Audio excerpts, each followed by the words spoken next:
We're live. Okay, I totally forgot our topics today, so I'll just be honest. I got them right Short-term memory loss. Blake over here, because all we do is talk about topics for quick bites. here. We do. And welcome back. Welcome back. So big news: Meta dropped out of the top 10 largest stocks from a value sense.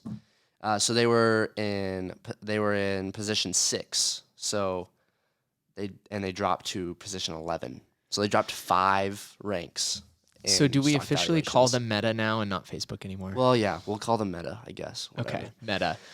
I think this is really fascinating to me because Mark Zuckerberg is kind of a G when it comes to like communication amongst people. Yeah. But at the same time, I think you can only charge so much for that, especially when you talk about like the privacy settings that Apple has overlaid that hinders a lot of Facebook advertising stuff and all of the like deep learning of tracking that Facebook was so good at for years. Like I even remember when, 8 years ago, you were able to export out your friends list with their name, their phone number, and their email address when Facebook first launched. Like you could export that into a PDF or like an Excel file. So then you could like back end market that on Google, on, MailChimp, however you would get that out. But then, it's just gotten tighter and tighter. So is that affecting revenues? I don't know. Interesting. Yeah, because if it hinders them from doing some stuff that they want to do, or like, whatever, that is interesting. And it's like they don't sell a product. Like their product is like brain space in people, and that's kind of like hard for me to grasp sometimes. Like this is why I could see them dropping out. You look at like Apple, they sell us a fucking phone. You know? It's like, well, how do you monetize that? It's kind of to an extent. Give me some metrics of that. Why did they drop out? So they were replaced by Tesla. Obviously. Like Tesla moved up. Fucking Elon, man. They got replaced. Obviously, Apple stands at number 1 at 2.8 trillion. Jeez. Evaluation. I love Apple. I love Apple. So it was slot number 6. So they were probably close to around $1 trillion because Tesla's $905 billion. Right. Right now they're valued at $565 billion. Ooh, so it's dropped. They are down more than 50%. Wow. Or I don't know if more, but pretty dang close to 50% of all-time highs from a stock standpoint, from a stock price. How do you trade that, Riley? How do you trade what? Moving forward. Meta. Short it? No, I'm just kidding. I don't like to trade individual stocks as much just because it's like... SPY G, baby. That's all you live in, just SPY, like SPX, SPY. But I think it's just... I think one of the main reasons that they lost so much value is because they just pivoted so hard into Meta and the metaverse and 3D. Yeah, what is it? They're spending like $10 billion a year. 10 to 12, I think, was what their outlay was that they agreed to.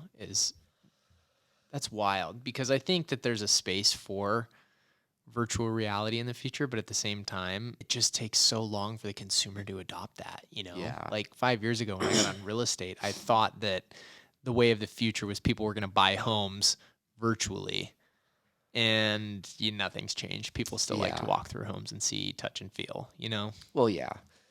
I just think that when you're a large corporation like Meta and you've had such a strong track record since, when was Facebook announced? Like, when did they 2003, I think. Start?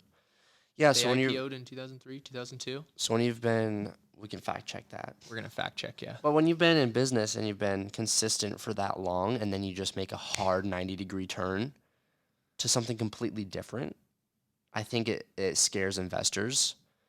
And I think people are just kind of like, well, what the heck are you going to do with what you've just done for the last 20 years? Like, you're just going to leave that in the dust and focus on the virtual reality and stuff like that. So it's like...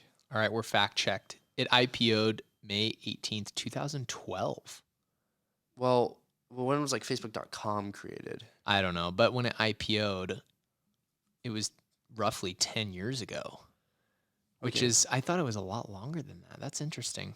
Well, I think Facebook has been created. I don't know if they were a public stock until then, though. Yeah, they've been around for a long time. Interesting. Where do you think they're going? I don't know. I think it's if you had $50,000 today, would you invest a portion of it into the meta stock? Personally, no. Why? Just because, one, I don't know enough about that industry with virtual reality and stuff and where that's going, so I don't feel comfortable You investing. don't see value.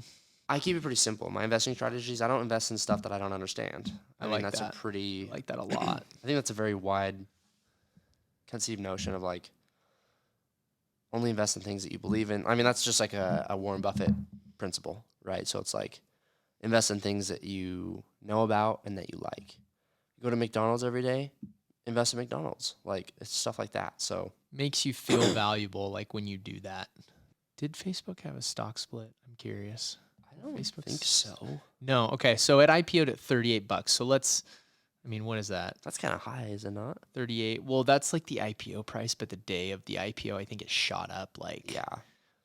a bit too. And when we talk price, I mean, I think the biggest misconception that people put on the stock market is prices of stocks, where you really need to look at their market cap. Because it's price of stocks times Price of shares times outstanding shares. outstanding shares is their market equals cap. market cap. Yeah. And most people just look at they're like, oh, well, now I can buy Tesla because it's not $900. It's $200 because it's split. And I don't understand that because people don't. I mean, like, people obviously can afford it. Yeah, but it with doesn't mean... stock slices now, like you don't have to buy a full stock. Yeah. And people don't Yeah, well, understand that. You know, they're like, Exactly. okay, well, I just want to invest $50 and Yeah, like my dividends, like Apple or whatever. all my dividend stocks is like I own 20.4 shares, like it's not reinvested. Yeah. Yeah, so it's just interesting going forward. I think there's so much innovation trying to happen right now. It's like what's going to stick. Right. It's almost kind of like NFTs as well and like crypto and like what's going to stick, like all Yeah. the projects. Well, speaking of crypto, I think something that is really important. Do you have a ledger yet? I don't. You need to get one. I'll get a ledger. I just ordered like 3 because I think in this world of crypto and the Where do you get them? ledger.com, Oh, it's like it's a company. It's storing your private keys. So we trust banks with our cash. With crypto, you're technically trusting Coinbase. Wherever you buy your crypto right now, you're most likely trusting that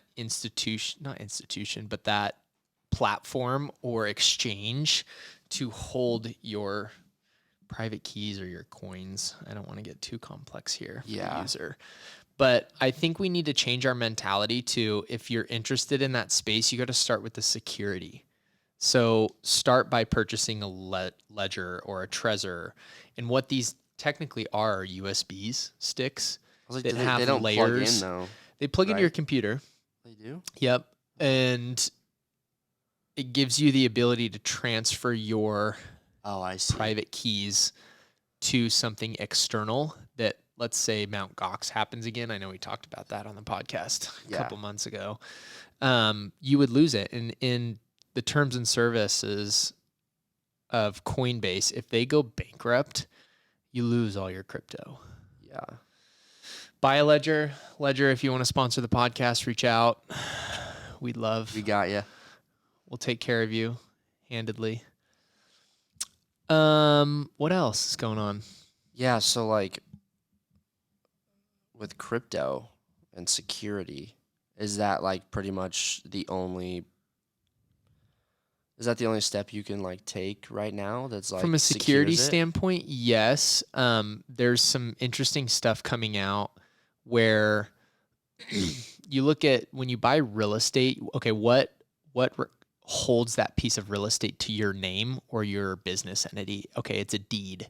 And that deed is held at the title company. And the more copies of that deed, the more safe that property is, or the more guaranteed that property is assigned to your business or your name.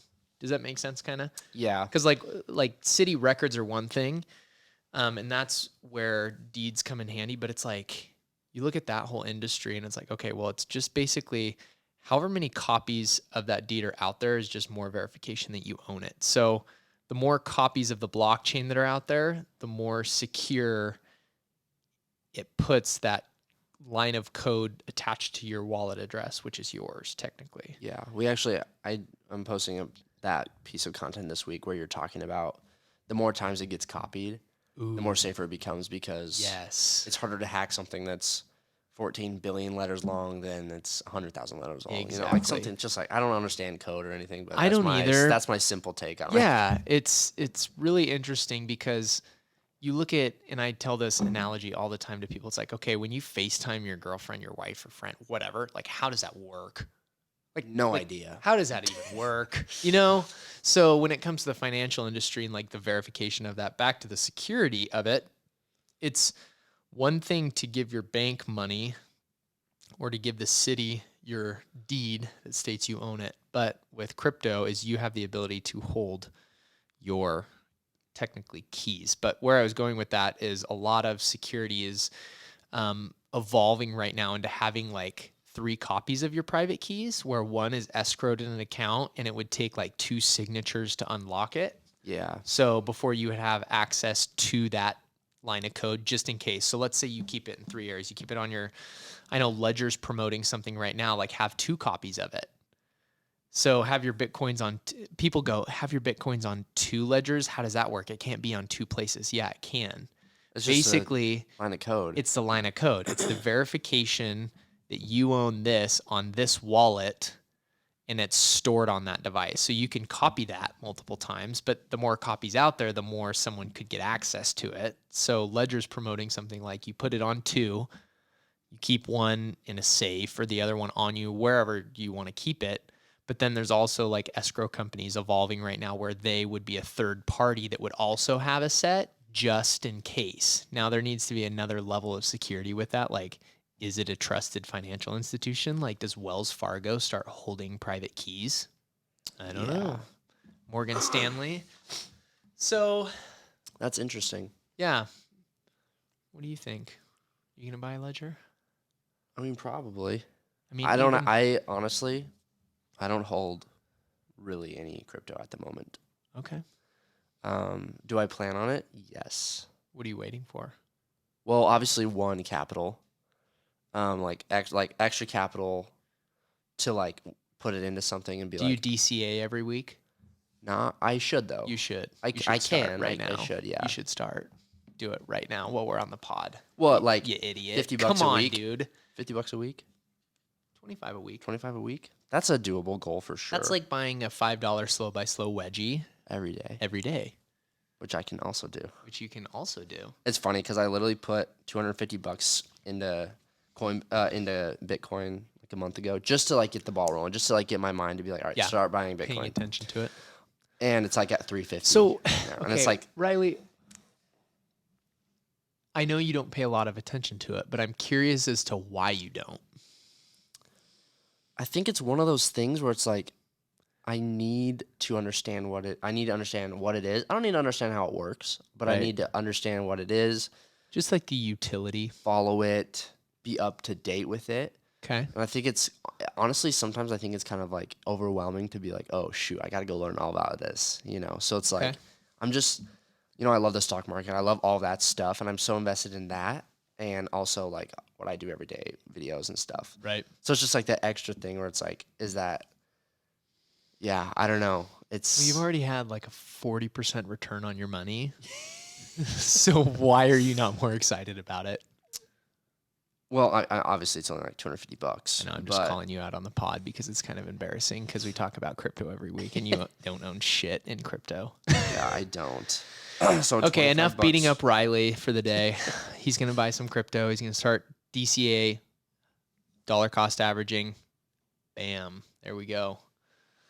I recommend using Coinbase if you're going to buy crypto. Like Voyager and Celsius are in a huge lawsuit right now, and I know a handful of buddies that have hundreds of thousands of dollars locked because those companies went bankrupt because of the recent crash. So Crazy. That's insane. pray to And God that's for why them you to get there. That's why you have it on a ledger. That is why you have it on a ledger. So even if it's like on the So when you buy crypto on Voyager, Celsius, wherever, it still sits on that exchange's website or that wallet that you created on that website. So getting a ledger, you have to kind of view it as another wallet. So I believe, correct me if I'm wrong, we'll have to fact check this as well, that Coinbase is FDIC insured up to $250,000. Now, if they go bankrupt, you still lose all of your crypto, which kind of doesn't make sense to me. But I think because they're a publicly traded company now, that they are FDIC insured. FDIC pass-through insurance protects funds held on behalf of a Coinbase customer against the risk of loss should any FDIC-insured banks where we maintain custodial accounts fall. So I think they are. We'll see. But go buy some Bitcoin, put it on an external. I mean, $250,000 in crypto is a lot of money.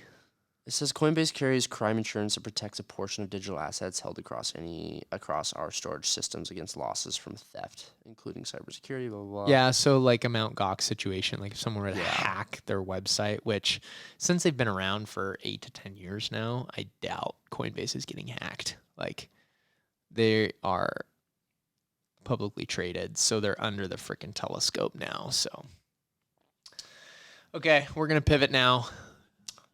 Burgers. I love me some burgers. Riley, what's your go-to order at In-N-Out Burger? So I obviously don't have much experience with that just because I live in Boise. You have no experience in anything. It's like I was born yesterday or something. I know. Like, you're only 25 years old, right? I wish. No, actually, I don't wish. I'm glad I'm young. Yeah. I like being youthful. And All right. early in the process. With knee surgeries and... Jeez, you know what's funny? I'm on a roll of beating you up today. I'm sorry. You're good. You know what's funny? So Brie and I are looking to buy a new couch, and we went to Down East Furnishings yesterday, and we were just gonna finance it because it's like, why spend time value money? Why spend this much money up front? And they probably have like 12 months interest free. Yeah. So I was like, all right, well, I mean, we can just do whatever. So we're gonna finance it, and then I applied for it, and like I got declined. What? But I can like rent an apartment for $1,800 a month. Like, how does that work? On a like $2,000 couch. It was like $2,000. It was actually $2,100. Yeah. And Bree's mom was like, I think like over 2,000. I think is harder to get, like just barely over 2,000. I forget just that threshold. How young you are because you have like zero credit history. You're only 20, right? I'm 19. I'll be 20 in That's September. That's why you. Oh my. But like my credit age is obviously a grade D or whatever. But like, well, because you've had credit for a year. Yeah. Not even a year. Two. Almost 2 years. Almost 2. I got a credit card the day I turned 19. I love that. So. Okay, so yeah, you have really no credit history. Secure, yeah, I got a secure credit card with ICCU. Now I have the Chase Freedom Unlimited, the Amex Blue Cash every day. So I'm building. I have a couple. Okay, just don't cancel those credit cards. I'm not going to. Although I did hear, if you do absolutely have to cancel your credit card, do it now. Like do it now because also like credit is such a weird game because like it is. My credit it's just like. Well, dude, you're only 19 years old. Bro. Yeah, so like you can bounce back pretty quickly from a canceled card. Like I think within a year. Well, that's why you would do it. Like my first credit card, I still have it open and use it once a month because it has the like 12 years of credit history. Wait, 11 right now, and it's like, don't close that card because and then the next one I got like 7 years credit history. So it's like that one you open, keep that forever because it shows good. I'm gonna upgrade it probably soon to not a secured because I don't like spending money on it because there's no rewards, there's no cash back, like there's no point in using it besides building your credit. So I'm gonna probably just upgrade it to the other ICC one that has rewards or whatever. But so, what's your go-to burger? At In-N-Out. Have you been? Have you ever been? Yes, I've been. Okay, Obviously, you're 19, Riley, and you live in Boise, Idaho. Yes, I know. I need to go see the world. Actually, I've been getting around. And traveling you've been around a lot. I'm going to Florida for the first time this year, so I'm excited. So you've never been to Florida? No. Oh, cool. But you're going to like 2 different places, huh? Yeah, like North Florida and South Florida. That'll be cool. Within Florida's like a month, so it'll be. It's like humid and warm and like. I love the humidity. A lot of my family lives in Pine Mountain, which is an hour south of Atlanta. So you've been there. So I've been there, and okay. I like that climate. It's super similar, but then beaches in Florida are sweet. Yeah. Also, like Cancun and Costa Rica are. Well, during the wet season, Costa Rica is humid, but during the dry season, it's like Boise. That's dry as bone. Yeah, just dry. But my go-to burger at In-N-Out is probably double animal style. Yep. I mean, I like double cheeseburgers and stuff like that. I'm not like a single burger type of guy. You're not a big cheeseburger guy. It sounds like. Neither am I though. I'm not just like in check. Like if I'm going, that's why I like Five Guys too, because it's an automatic double patty. Is so good. That's why I like it, automatic double patty. I honestly think Five Guys is better than In-N-Out. Obviously, for sure. I think it's just the quality. I think obviously it's like triple the price. This is my opinion. I obviously Five Guys and In-N-Out, I don't think they're the same product by any means. They have different goals. Right. Like, you're not going to compare, like, do I want In-N-Out or Five you Guys can't today? compare those two. Because it's like Five Guys is a good, like, juicy, greasy burger that tastes amazing. In-N-Out is like, all right, I only have $10 in my bank account, and I want to get full, and they have really good ingredients. That's why we don't have one, because they don't have any Distribution centers because Yeah, it's for so those fresh. of you that didn't know, this is kind of something that I stumbled upon a few years ago, is that In-N-Out Burger hasn't opened in Boise yet because everything is delivered fresh daily, I believe, and they didn't have a distribution or warehouse close enough to be able to get that to us. And so Salt Lake, now they have one between us and Salt Lake that has that ability. I don't know where they put it. Maybe there's a local warehouse that they're going to start having a distribution center locally. But that's it's a good problem though, because like in kind of where businesses have been going lately, like it's cool to see a business that's so OG still care about what they're putting in people's bodies. Exactly. And I don't know the deep, like, obviously they probably have bad ingredients still in some, but to an still, I extent, mean, they've but got like the thing that I think In-N-Out Burger does is like, it's like when you go there, you know what to expect, you know? yeah, that's And like, I don't think In-N-Out Burger is going to be like Burger King where it's like dead now. yeah, Yet they're still putting one by the new Costco in Meridian. that makes which me mad because makes it's no like, sense. it's a nice area over there. That's Why where put a you put Burger another King? In-N-Out Burger. But they have all their requirements amongst being near freeways, things like that. So where are the In-N-Out Burger locations going? Honestly, I'm this. surprised by the one by the Village, because it's by the freeway, but it's like it's an So, extra 5-minute The drive. reason off why that one got done, and I know this from insider trading or insider news, is they have a really tight relationship with CenterCal, which is a teacher pensions fund out of California. So they've done a bunch of In-N-Out Burger deals, and so they've been pushing to get them to go there. One, Eagle Road is like the highest traffic road in Idaho, so it's almost just as good Yes, I as a think freeway. everybody knows that. The expansion is helping though. On Eagle Road, they're adding a lane going southbound to the freeway from Chinden, not from Chinden, from I think Ustick is Ustick, where they added it, I from think. Ustick all the way to the freeway. So it's gonna be a 6-lane. Yes, or 4 lanes on the right side going towards the freeway instead of 3. Okay, So it should help. Well, and then there's turn lanes. You know, that one turns into a turn lane at every. You know what would also help is if people in Boise knew what a speed limit was, and also if they had places to be.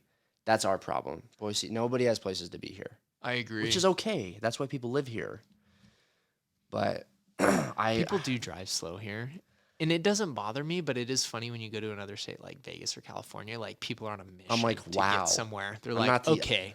I look like the idiot now. Your grandma. Yeah. But what's your In-N-Out order before we forget that? I don't know. I just Blake was like, I think it's have your good. In-N-Out order ready tomorrow, and he doesn't even have one. You know what? Here's what it is. It's a double. My brother-in-law just turned me onto this. They do like green chilies that you can add on it. And then I don't know if we did the onions or not, but it's like green chilies. One other ingredient I can't think of, but it's like super good. It's like kind of on the hidden menu, obviously. Like they don't share that they offer green chilies on it. And it was like really good because it added a little kick to it. And it wasn't like super messy. Like animal style's good, but sometimes you just like feel like you have to eat it with a fork, you know? Yeah, I agree there. So real estate news. The current update on both of the In-N-Out burgers in Boise, Idaho, Boise and Meridian. So the one at the Village, I believe they have submitted to the city of Meridian, and they are waiting for a planning and zoning hearing with the city to go over the approval of that application. Gotcha. Store is supposed to be 3,800 square feet roughly, stacking for 21 cars. It's supposed to go on that corner that is near that bank, Mountain Bank. They have the room. Gym. They have the room with out all there. that parking lot space. I see the struggle with people going eastbound on Fairview, wanting to get into it. There's no like left turn in unless you go into the backside of the Village, which will be a zoo. That roundabout. Yep. They got to do something there. It's already kind of. It's already getting congested. And well, they can also take a left on Eagle and then a right. But yeah. Aren't they expanding the Village out that way? Because they're adding like 600 square feet, I think 600,000 so. square feet to the Yeah, village. they're gonna and do a sky bridge. Yep. So they're doing that too. So hopefully, I mean, that was the biggest thing with the village is when they originally built it, like they under parked the development just because they want more people walking, but you saw the effects of that So pretty what quickly. are they doing then now? Because they're maxed on parking. Are they Well, not? when I say There's not much under dirt. parked, it's like the parking ability is kind of tough there. I know that they're thinking of doing a parking garage just to add some additional parking. And you look at some of those bigger malls, they all have a parking garage. like It's North like outdoor. North Vegas. Yep. Outlets. And they got then that like big what parking City garage. Center in Salt Lake has like 2 or 3 huge parking garages attached to it. Yeah, you got to build up. But so that one is in the hands of the city of Meridian. I think the Boise one that's supposed to go at the Boise Town Square Mall, I think that's going to be a home run location. Yeah, honestly, like the part of that parking lot has just been like ghost town. I feel like Right. forever. Like with the Petco and Yeah, the Pier 1 used to be there. I don't know what that building's still vacant did you or not. go there all the time as a kid? With my mom? My mom would yes. take me there My mom, all yeah, that Pier was the reason 1. they were in business. Our Yes, moms, our like, moms. Yep. But And it was fun though too because they always had like little trinkets that you're Yeah. like, "Oh, mom, can we get this, please, please?" yeah. Pier 1 is like Sky Mall. Like they just I don't even know what that couldn't is. survive. I don't even know what that Oh is. shit, Riley. Well, Blake, you don't know what Sky Mall is? Oh man. Blake, also For those of you watching this, like, let's please. This makes me feel old as shit that you don't know what Sky Mall you're is. gonna be 30 next year, so Stop it. I'll take my shirt off right now and show you up. So, age is just a number. um, Well, my one concern though, what are they gonna do with the Boise Town Square Mall? Because that thing's gonna be a ghost town before I know it. I don't think so. It's one of out of the 700 malls in the country. They did a grading of them through COVID, and the Boise Town Square Mall was an A+ mall. So it's one of the Well, top it is because malls it's like the only from mall foot traffic. here. So I went to the mall yesterday, Okay. and it was really fascinating for me to see at like 3:00 in the afternoon how busy the mall was on a summer day. Bro, literally nobody works anymore. Like what do people I know. do? I'm like, what do you like? Don't you guys have jobs? But I guess it's just because our town's growing, and maybe someone had a Monday off. I feel like eventually they're gonna have to do some big renos to that place. So they're working on some of the big tenants converting one of like the old ones into like multifamily, I heard, because like 2 more hotels got approved Wait, what do you mean? at the mall.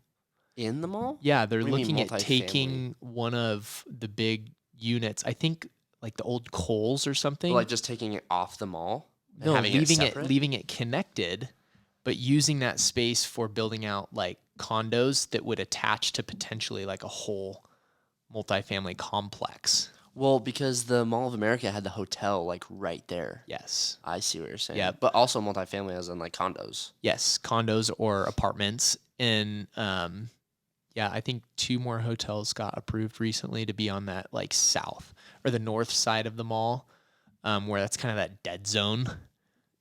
That parking lot that's kind of a dead zone area. Yes. But I think yeah. our mall will thrive for one reason being it's in a pretty central location in town. It is. And you can get to it from almost about anywhere. You literally 10 get off the minutes. freeway and you're almost like in And now Dillard's. with In-N-Out Burger going there, So many people are gonna there's go. gonna be so many more people. Because think of like if you're gonna go get a burger, like, yeah, you might as well stop at the mall too. Yeah. So that one's gonna be 3,800 square feet as well. I believe that they have also sent in their application to the city, and they're also waiting for a hearing. I didn't do some research this morning like I was planning to call the city. I just don't have the application numbers. Shout out to Boise Dev and Don Day. Does a great job reporting a lot of this info that we share. Yeah. Yeah, the mall. It's an What- interesting one. In-N-Out Burger. I don't know. We go on a tangent, but I just feel like I don't know. I feel like retail is gonna struggle, Yeah, but I think they'll have to innovate in a certain way. it's more of like I read something the other day too that like Toys R Us is making a huge comeback this fall. Like someone bought them out of bankruptcy, and they're gonna like That's usually how it make goes. this though. huge push because it's like, I mean, I loved going to Toys R Us when Yeah. I was a kid, and also- now I've got little kids. I'm like, I wish I could take them to Toys R Us. 'Cause Exactly. it's fun, I used to. Yeah, there was a toy store in Eagle that my grandma used to take me to off of, where Renovare neighborhood is, off by the Starbucks. Where Yeah. there's that business park. If you If you're There going, used to be a Toys R Us over there, or like no, Toy no, no. Store? If you're going west on State Street and you Right. get to that Starbucks, if you take a right, there's a business park, and there used to be a toy store there, and it was just kind of like a mom and pop Yeah, type toy store. My grandma, I love that place. those memories. Also, what's funny, Brew was like, I'm going to Bed Bath & Beyond today. And I'm like, they're still, like, they say they're going bankrupt like every other week. I swear. We all Well, need a maybe good because old. the meme stock, they took that funding and, like, Yes, they isn't that redeployed it. crazy? Yeah, Like AMC, they, like, I know, so they're many still plans. alive. And they're like, we're doing this now. We're accepting crypto. Well, like, they're innovating. well, But they're it's because they got trying that to. pump. Yep, but I don't know if it's sustainable. I still think that movie theaters will last because it is nice to go eat some popcorn and watch a movie. And I right? just forgot about it, though. Through COVID, I'm like, oh, wait, I forgot that going to the movies was a thing. Like, I went to Top Gun. And honestly, greatest movie of all time. that was good. I didn't see the first one. Riley. Well, bro, I wasn't even born. Holy shit! But like, Our ages are coming out in this pod. yes. But I just like, there was nobody there. It was literally like eerie Was walking it? in. Well, you probably went to to it like late. Well, it was like. I mean, like late, like it. Oh, when it yeah, first yeah. came No, yeah, we out didn't. like a month and a half ago. Well, we went to the Eagle Lux Theater on. How was that? Eagle. It's an awesome theater. It's just like, That one's Movie- kind of a ghost town. yeah, theaters have looked the same for so long. There just needs to be some like windows and some like right as you walk in, some like bright stuff, because you walk in and it's like neon lights are like buzzing, like Yeah, zzz, yeah. It's like, what is happening? Well, But you know what's funny too is I think that theater down there will struggle because a lot of the homes in that area have theaters in their houses. You know. yeah, and like that Intuit building, I don't think they even use that still, Yeah. which is crazy. But all right, Well, let's wrap up the tangents. pod. Yeah, we'll wrap this up. Quick bites. episode 5. Bingo. We'll see you next week. See you next week.